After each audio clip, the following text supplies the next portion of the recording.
हरे कृष्णा, सभी को राधे राधे। आप सभी का मेरे चैनल गौररी में बहुत बहुत स्वागत है। तो हम जानेंगे कि अब की बार फलेरा दूज का त्यौहार किस दिन मनाया जाएगा। तो फलेरा दूज का जो त्यौहार है इस वर्ष 2026 में 19 फरवरी दिन गुरुवार को मनाया जाएगा। तो फलेरा दूज के दिन हमें क्या खास करना है, क्या किस तरह से पूजा पाठ करनी है, आज की वीडियो में यही जानेंगे। तो फलेरा दूज के दिन हमें अपने ठाकुर जी के साथ सबसे बड़ी बात कि फूलों से होली खेलनी है।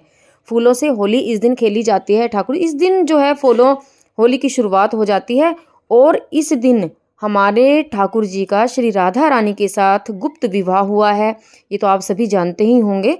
और भांडीर वन में इनका विवाह संपन्न हुआ था और स्वयं ब्रह्मा जी ने इनका विवाह संपन्न कराया था राधा रानी के साथ। तो आप कभी भी भांडीर वन में जाते हैं तो वहाँ आप देखेंगे कि ठाकुर जी ने वहाँ पर बंसी नहीं धारण की है। और क्योंकि भगवान जो है हाथ से, ठाकुर जी अपने हाथ से राधा रानी की मांग में वहाँ पर सिंदूर भरते हैं। तो वहाँ पर वही ऐसे विग्रह हैं भांडीर वन में ही कि ठाकुर जी राधा रानी की मांग में सिंदूर भर रहे हैं। तो फलेरा दूज के दिन ही ठाकुर जी का विवाह राधा रानी के साथ संपन्न हुआ है।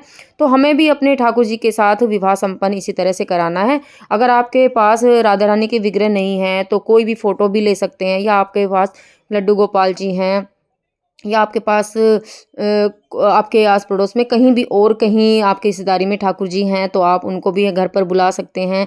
एक को आप ठाकुर जी बना सकते हैं और दूसरे को आप राधा रानी का स्वरूप दे सकते हैं। तो इस तरह से भी विवाह संपन्न करा सकते हैं। और फलेरा दूज का जो दिन होता है वो अपने आप में बहुत ही शुभ दिन माना जाता है। इस दिन कोई भी कार्य हम करते हैं तो बहुत ही फलदायी होता है। ये अबूझ सावा इस दिन माना जाता है। तो इस दिन कोई भी विवाह संपन्न, मुंडन वगैरह कोई भी आप शुभ कार्य कर सकते हैं बिना मुहूर्त के निकाले ही। और एक खास बात कि इस दिन से होली तक हमारे ठाकुर जी को रोज रसीली चीज़ों का भोग लगाया जाता है। तो आप ध्यान रखें, रोज ठाकुर जी को रसीली चीज़ों का भोग अवश्य लगाएं। और अगर आपके पास लड्डू गोपाल जी भी नहीं है तो आप अपने कोई भी फ़ोटो ले लें जिनमें राधा और कृष्ण दोनों हैं। तो आप दोनों के हाथ से माला टच कराकर एक दूसरे को पहनवा सकते हैं। राधा रानी की मांग में ठाकुर जी के हाथों से सिंदूर भरवा सकते हैं। तो इसी तरह से फलेरा दूज का त्यौहार मनाया जाता है। और इस दिन गुलाल ठाकुर जी के सामने ज़रूर रखें।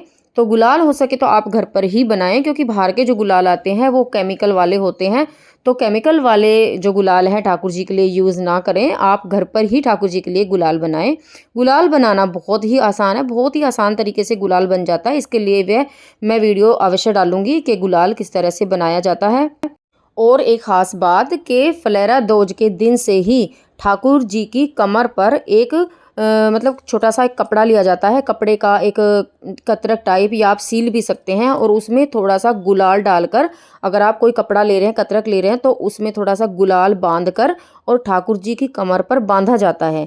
इस चीज़ का आप विशेष ध्यान रखें। ये फलेरा दूज से ही शुरू हो जाता है और होली तक रोज करना होता है।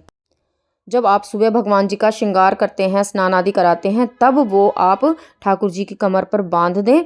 और जब जब दोपहर में भगवान राजभोग ठाकुर जी कर रहे हैं उस समय आप कमर पर से हटा दें और फिर उसके बाद आप रेस्ट करा दें। और जब शाम को आप दोबारा ठाकुर जी का श्रृंगार कर रहे हैं तो दोबारा उसको उसी तरह से आपको बांधना है, ये आप ध्यान रखें। तो इस तरह से ठाकुर जी की सेवा होती है। तो आप भी अपने घर पर फलेरा दूज का त्यौहार बहुत ही अच्छे से मनाएं। ठाकुर जी के सामने अच्छा अच्छा भोग लगाएं, सुंदर सुंदर भोग लगाएं, तुलसी सेवा करें और उनका पंचामृत से स्नान कराएं। राधा रानी को सुंदर सुंदर सा दुल्हन की तरह आज सजाएं। आप अपने समय के अनुसार ये सेवा कर सकते हैं। आप अपने घर के मंदिर में भी कर सकते हैं, या अलग से चौकी लगाकर, और आप चाहें तो सुंदर सा मंडप तैयार कर कर, जिस तरह से विवाह का मंडप होता है उस तरह से मंडप तैयार कर कर भी आप अपनी ठाकुर जी की सेवा कर सकते हैं। और आप सब भी सुंदर सुंदर वस्त्र धारण करें, क्योंकि ठाकुर जी की विवाह का दिन है। हमारी राधा रानी का ठाकुर जी के साथ विवाह हुआ था। तो आप सब भी इंजॉय करें, अच्छे से सेलिब्रेट करें। हरे कृष्णा, सभी को राधे राधे।